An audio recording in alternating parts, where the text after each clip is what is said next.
The US government has opened a criminal investigation into a mysterious epidemic of vaping illnesses. 7 people have died and more than 500 have been hospitalised across the country. Now a mother whose teenage son almost died is warning Australian parents to resist all efforts to legalise nicotine vaporisers here. North America correspondent Connor Duffy reports from Wilmington, Delaware.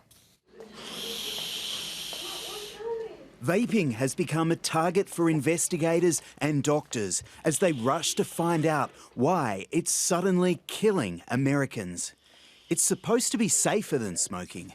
Users electronically heat flavoured liquid and nicotine. Instead of smoke, they get their fix from gas, and they think it's cool. We like to think of ourselves as like the healthier way of life. You know, we always look down on people who smoke cigarettes, like, oh, you're still smoking cigarettes? Like, you should probably stop that. 17-year-old Eddie Sullivan is one of more than 500 Americans who found out the truth the hard way. He was hospitalised with pneumonitis, an inflammation of the lungs caused by a toxic substance in his vaporiser. Did you think you were going to lose him? I did. I remember asking them, like, is he going to recover from this? Like, I can't lose my son.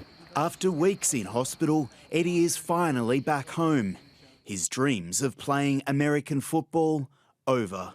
Jerry Sullivan believes the peach-flavoured vape her son was using is deliberately marketed to teens rather than adults kicking smoking, as the industry claims. So this is our intensive care unit. Dr. Aaron Chittikel is part of the team that saved Eddie's life.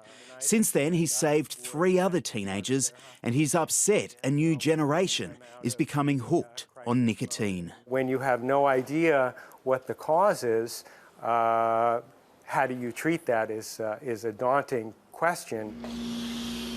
Some deaths have been linked to marijuana rather than nicotine, and the vaping industry is blaming black market fakes. Don't try to skimp on $10 and get it off the streets and then ruin both your lungs and then be screwed for the rest of your life. It's illegal to purchase vaping devices containing nicotine in Australia.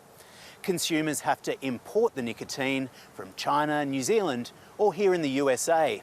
The message from cities across the states is that mixing, heating and inhaling such an unregulated product directly into your lungs can be more dangerous than smoking. And as some consider bans, Eddie's mother has a warning for Australian parents. I feel like people need to be aware that this can happen. And if sharing my story can help one person's life, then it's totally worth it. Connor Duffy, ABC News, Wilmington, Delaware.